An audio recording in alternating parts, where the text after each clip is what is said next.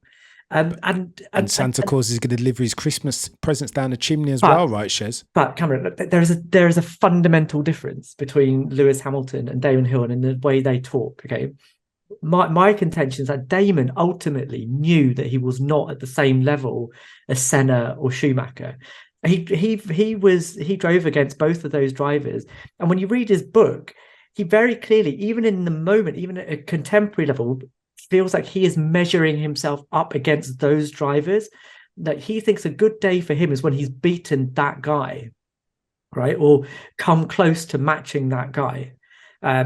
You talk about his Suzuka drive, and even in that, he talks about the way that Michael Schumacher, he says it so eloquently, that Michael Schumacher's out on this branch of a tree, and he's almost sort of hanging off it right at the edge of it, at the edge of falling over at a level that nobody else wants to get to, where he's sort of halfway up the branch, quick, but in a place where he's not going to fall off that branch. And he recognized that in himself, that he was never going to get to that level, that he might get it on one or two occasions like he did in Japan 1994, but it's not something that he was going to access all the time. So that's why I felt like he could have that kind of, well, I tried my best and I feel bad, and Michael probably deserved it, and this, that, and the other. He could have that because he could say, well, I came close to beating the best driver on the grid. Lewis doesn't have that. Lewis might say magnanimous things and say, congratulations to Max, and my team have done really well. But inside, he's like, no, that was mine, right? I am the best driver on the grid, and I will show you that I can be. That's where all those things about, you thought I was good last year. Just wait till you see what I do this year. I know you think that those sort of tempt fate a little bit, but that's belief, right? That's an inner proper belief that he is the best driver on the grid. The problem is that there are other drivers on the grid that also think that they're the best driver on the grid, and have an ability like him to back that up. Max is one of them, and that's why that tussle is so fascinating, because they're two drivers of immense ability but also immense belief, and it's a potent mix. It's a good segment. Shez. Anybody would think that you know a bit about F1, Shez? He knew. Baxty, let me level this question at you then, since you spoke and alluded to it in your latest video on the Baxty BF1 channel. I almost think we should define best driver at this point, but I'm going to leave it open to you, Baxty. Is it enough to have belief, the belief that Lewis Hamilton has that he's the best driver? Is that enough to win a world championship in March of 23, or do you need more? Do you need the approach that Alain Prost had, that a healthy distrust of one's abilities, to where you think that you might be the best, but just in case, I'm going to strip the paint off my helmet. I'm going to go the extra yard. How about we put mediums or soft compound tyres on one side of the car and hards on the other side, and let's see how that works, whether there's any speed. Is it unhealthy to be so confident in oneself, Baxty, in 2023, or do you think each and every single driver has to have that? Because I feel like you alluded to it in your comparison between George and Lewis. Yeah, I think. I think Lewis definitely, I think, has more self-belief than quite a lot of the drivers, because he's been there and done it so many times, and he's the only driver really in the history of Formula One that has had a decades-long career and has been at the front for every single one of those seasons, bar 2022. And even then he was competing in and around the front of the grid. I mean, obviously you've got to have the car underneath you, and I think Lewis, he's in an interesting position right now because, and this is something Shez has said previously, that when Lewis has got a car that he's comfortable with and that he can get on top of very quickly, he will take that to a whole nother level. And we saw that in 2021. It took him a little while to get on top of the W12, but once he got on top of it, he was lightning quick and the quickest driver on the grid, even going up against a red hot Max as well. But yeah, sometimes you've got to wrestle the car, and he's not always the best at doing that. That's not it's not a criticism. It's just the way he drives, and I feel like right now just having self-belief isn't going to get him over the line. He needs to use that craft that he knows, and basically I think he's got to stop being a bit too nice and really just start hammering home and just go, right, okay, I've been taking pot shots at you in the media, and now I'm going to get serious and say, right, let's fix this car because it's been an absolute disaster zone. I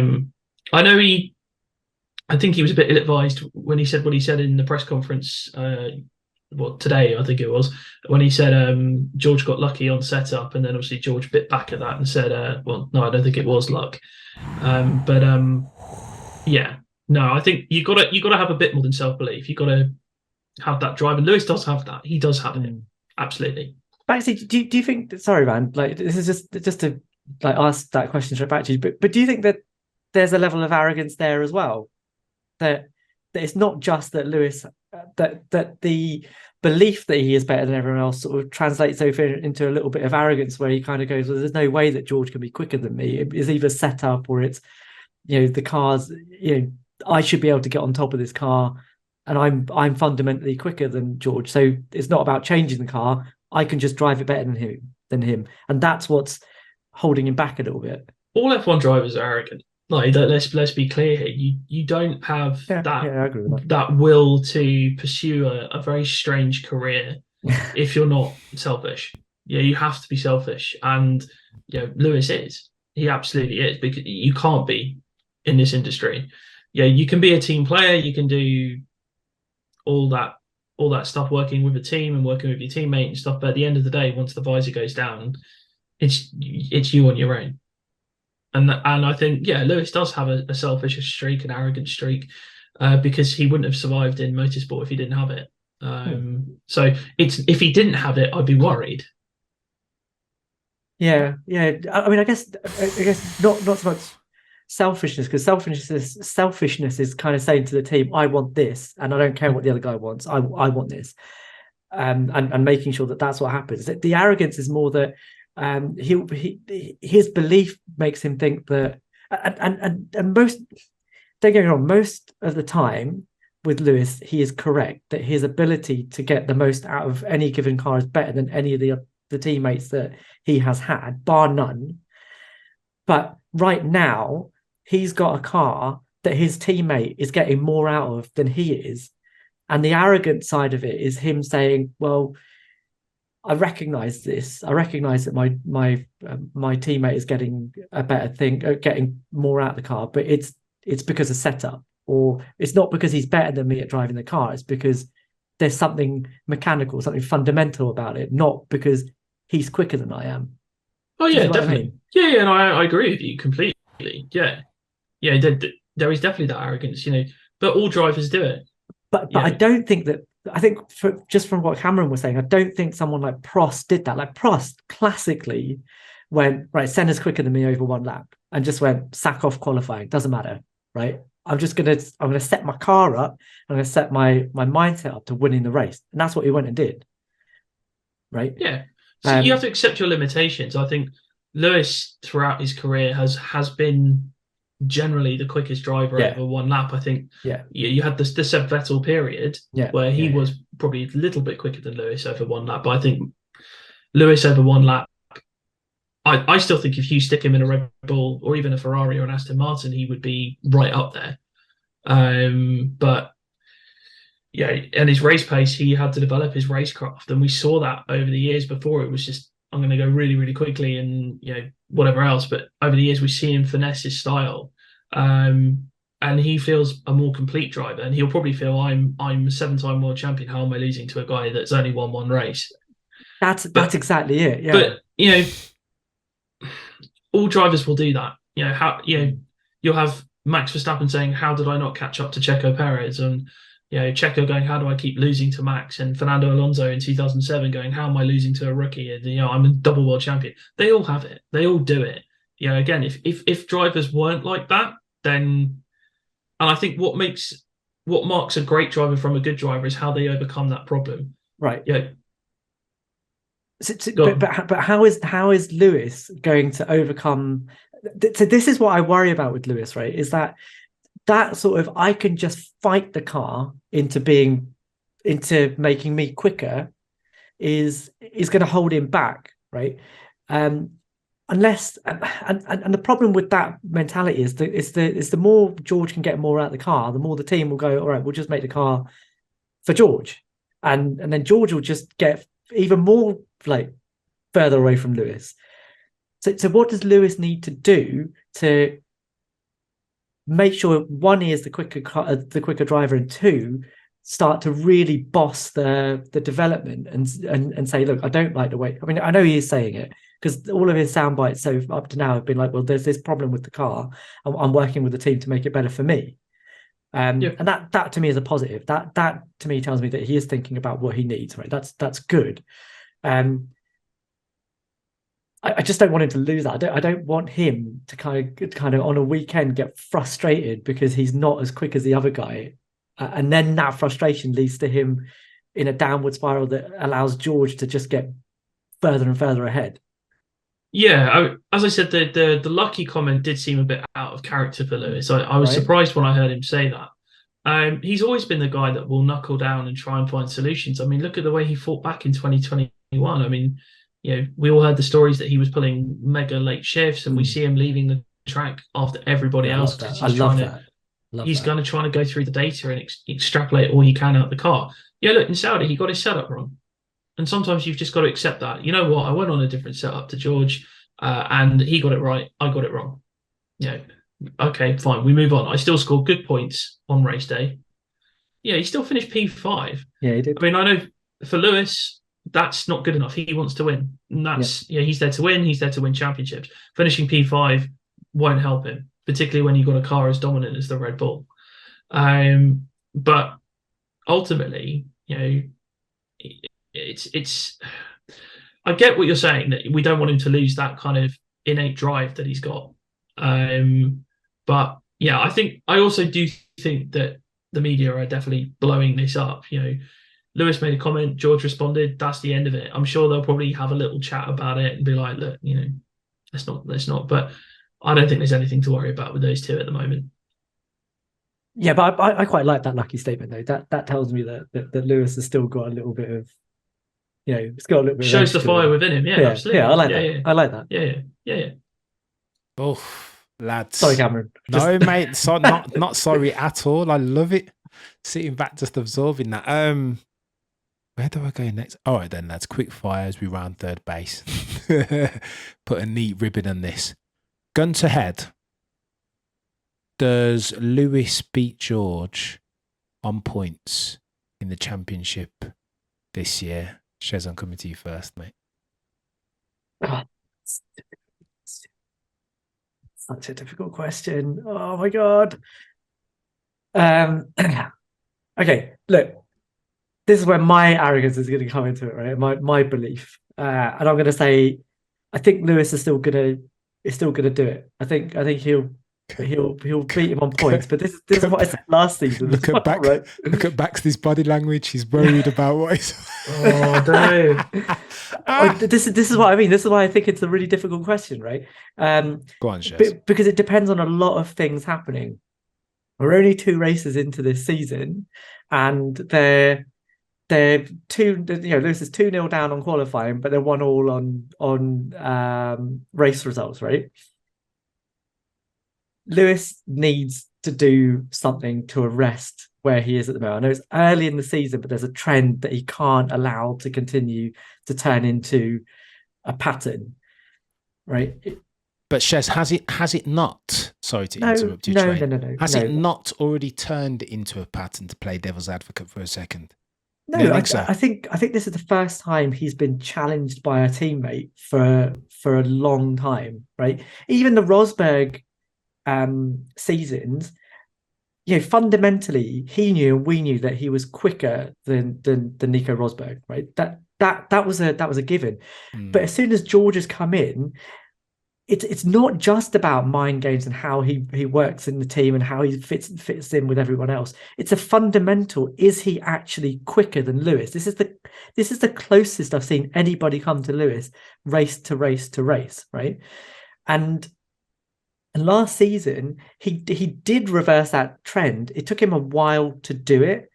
And this season, even in the early part of the season, he's closer to the level that George was that George was at even last season. So it gives me a bit of hope that once the car starts to come to him and he starts to work, that he can rediscover that edge. And that is why, if I'm applying a tenuous logic, that I think he might be able to edge the points by the end of the season. But not if things continue the way they are right now. No, I don't think so. It's Decky. Baxty, floor is yours, sir. I'm going to say yes, he will finish ahead of George. Oh. And I'm kind of thinking, if we remember the first half of last season, one of the reasons why George was beating Lewis is that Lewis was running extra weight on the car with the sensors and everything else to find out what was going on. He was the one prepared to put that legwork in. And yet, by the end of the season, yes, he beat George in qualifying, didn't get him on points because Lewis had some absolute stinkers in the early part of the season. And George was Mr. Consistency, finishing top 5 pretty much every race he finished, other than the odd one. Whereas I think this year it's going to be a lot harder for George to do that because the Aston Martin is so quick, and we know that the Ferrari's hit and miss. Because the Ferrari was much quicker than them in Bahrain, but then in Saudi Arabia, they were quicker than the Ferrari. So I think Lewis will have the edge. I think it might take him a little while to get on top of this car, but once he does get on top of it, I think he will beat George. But it'll be close. And I think, I just want to call Sky out actually a little, because they put this. I think it was Nico Rosberg who said, or Jenson Button, one of the two of them said that George is Lewis's ultimate test.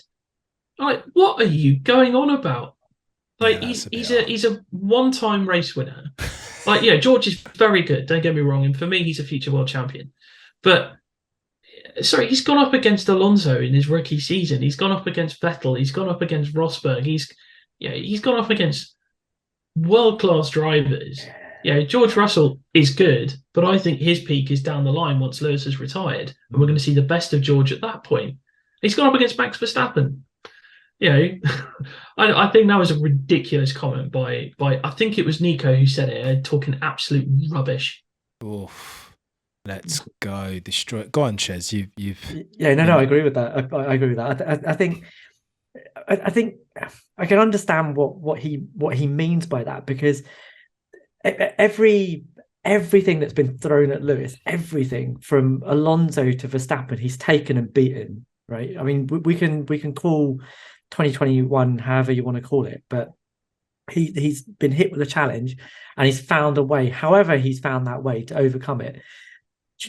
George is just the next test, right? And I guess we just haven't seen what he's going to do to overcome it, right? But he's had so many of these tests that you'd bank on him to come out of it on top and then go, right, I'm out, because you know what?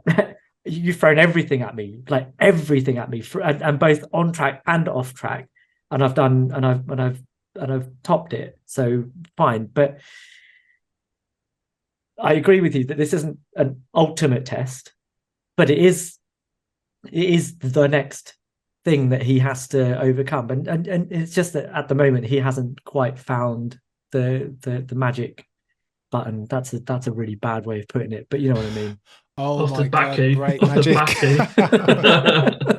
The No pun intended. So go on then. Let me have a bite at this cherry then. Lads, you know what? I'm scared, lads. And that's not because I think that George Russell is faster than Lewis. Nobody would even entertain such nonsense. I just don't think that's true, even at the ripe old age of 38. But when has ever F1 just been about how fast a driver is?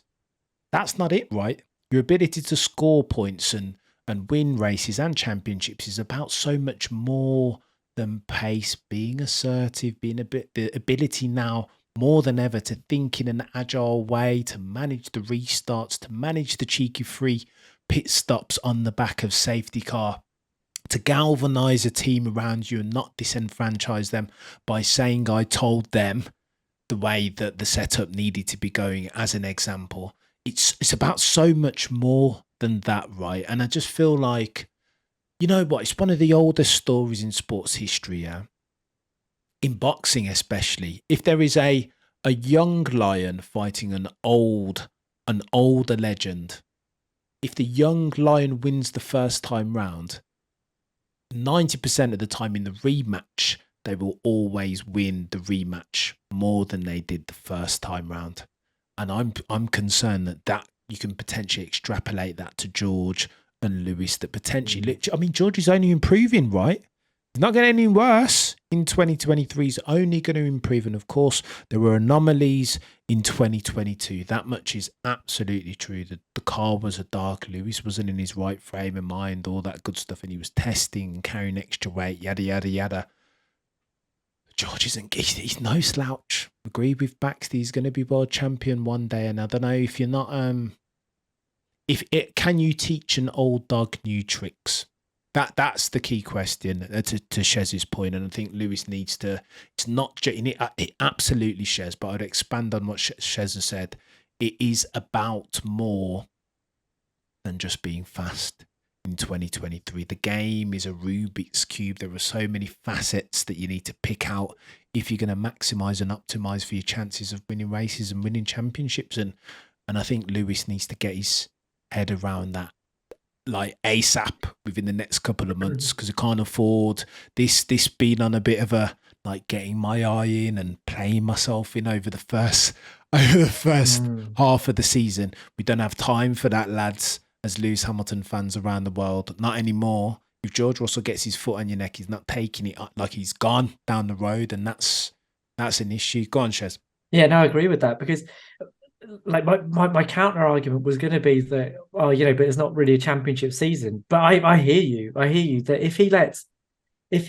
if George is in a position where he is consistently beating him in a non-championship contending season, it's not going to get any worse in a championship contending season. It's not like Lewis is suddenly going to find a level that. And you know what, Shez, I'll counter. I think I'd counter back on you there. That I think George stands. I think Lewis. Okay, Lewis is he's if not the GOAT, one of the greatest ever. I'd argue the GOAT every single day of the week. Yeah, right? me too. I would as well. And GOATs, again, to use the Schumacher analogy, GOATs in critical moments find that extra tenth, right? Find that the book that you're about to read, The Meaning of Sport, talks about this at length. That he refers to tennis, right, and that all points aren't equal. Match point is overweight, right? That's critical. Yeah. And I think Lewis at match point will outplay George Russell every single time at March 2023. And the fact that they're not at match point, the fact that we're just playing for 4th and 5th and 6th counts against Lewis, because you can't leverage that gamer. He doesn't have the He can't. Lewis doesn't wake up for less than 25 points. Like 7-time champion, mate. What are you talking about? 50 million a year and all this stuff. Like, if it were that, I think you'd see Lion Lewis come out again, 07 Lewis come out again potentially, and George wouldn't see which way he goes. But I just don't think he can. It's hard to get up and train when you wake up, when you go to sleep in silk pajamas, eh? I don't know. Yeah. But I can see both sides of that, man. Like George would look at that opportunity and be like, well, this is my chance. So how do we know that he doesn't have a lion inside him? And like when the cookie crumbles, he's not going to absolutely go for it. And you're right, all of that other stuff is there. the one thing that I do have faith in about Lewis, right, is, and I understand this entire episode is turned into another eulogizing Lewis. about Lewis, right? Is that I always go back to 2016, right? 2016 was a seminal season for him. I think it was a horrible drive. Like I think, despite all of the mechanical stuff that happened to him, like from a performance level, that was not vintage Lewis. But he changed his mentality after that. It showed that he does know how to learn from what's happened, because he was the quicker driver over that season. He should have won that season, right? Absolutely, mate. Without all the mechanical things. But there were so many points left on the table that he could have taken, that he should have taken. And that's what he learned from that season. And, every season from then, we talk about he feels like he has to take 25 points out of every race, or, he'll sort of let a win go if he knows that the points are there. That's come from that 2016 season, because he knows that actually it's about getting the points. It's the points that make the prizes, not the ultimate how many winners' trophies you have at the end of it. And if he, but the game has changed again now. So the game has changed now to the point where actually it is about maximizing absolutely every tiny little thing in a weekend: qualifying, tire management, strategy, pit stops, all of it. All of it is important in winning races and winning titles, and that's what he has to step up to. And I think he realizes it. I think he understands that. I just haven't fully seen the evidence that he's wrestled with it and come up with a solution that works for him. I don't know where to go with this, Shez. It's becoming more the blasphemy has become God tier, no pun intended. Go on then, as we round fourth base. I'm going to ask you one last quick fire, because I think we're segueing nicely, and I don't want to bury the lead here since we're talking about George and the new generation. So of the new generation, the younger drivers on the grid being, I'm not even going to put Lando in there because I don't think it's fair. George, Charles. I can't even put Max in there. There's somebody else who I want to put in there though. Charles. Piastri. Oh, you must be joking. Go on, let's just keep it narrow focused. Between George and Charles, gun to the head, Baxty, to win yourself a championship in equal machinery, who are you going with in 23? Take it, eh? George. Oh, didn't even blink. Look at that. No, love that. Look at that. Shez, to that you say what, sir? I'm going to say Charles. Oh, how have we got divergence? Go on then. I'm going to have to come back to you, Baxty. Why have you got George over Charles? I think George has shown that he's a bit more ruthless when it comes to strategy. I think Zandvoort was the big one where he basically told the team he was changing tyres against their wishes. And I think he has that slight edge of, he's got that Alonso streak of being able to analyse a race from within the car, and he can see things going on, and that is a really, really useful skill to have. Charles Leclerc on pace is probably, I would say, is probably a touch quicker than George, but I think George will outthink him. And I think that's something Charles needs to bring to his game. Let's go, Baxty. Argue that, Shez. Go on and stand next to your pick. Okay, so I would see Charles versus George in the same way that I would see Lewis versus Fernando in 2007. Right, you've got the thinker versus the man with the pace, and I think it would be tight. I think that would be a titanic battle, but I think pace wins. So old school, Shez. Aren't we haven't we already concluded that in 2023 we're in a different era? I'm sure we came to some sort of consensus that pace isn't sufficient to get you over the line. But there's pace, and then there's pace. Charles has pace. He definitely has that. Who am I picking? I'm going to abstain, lads. I don't think I can pick. I think if I had to pick, car. I know it's a cop out, isn't it? I think if I had to pick for the same reasons that Baxty's alluded to, I think I'd go for. I'm too old, lads, not to just go for the. Mate, when I was 16, I would always go for pace. I was always Senna over Prost, but now I understand that there are more ingredients that go into that victory pie. And I just think, but F1 in 2023, lads, what we're dealing with is very different to F1 in 1991 or even 2007, Shez, where you could just be fast and that would get you 80, 90% of the way there. Now, speed will get you like 60% of the way there, and there's more emphasis on the things that Baxty mentioned: devil, craftsmanship, race awareness, will knowledge, the ability to set up a car, the ability to develop a car.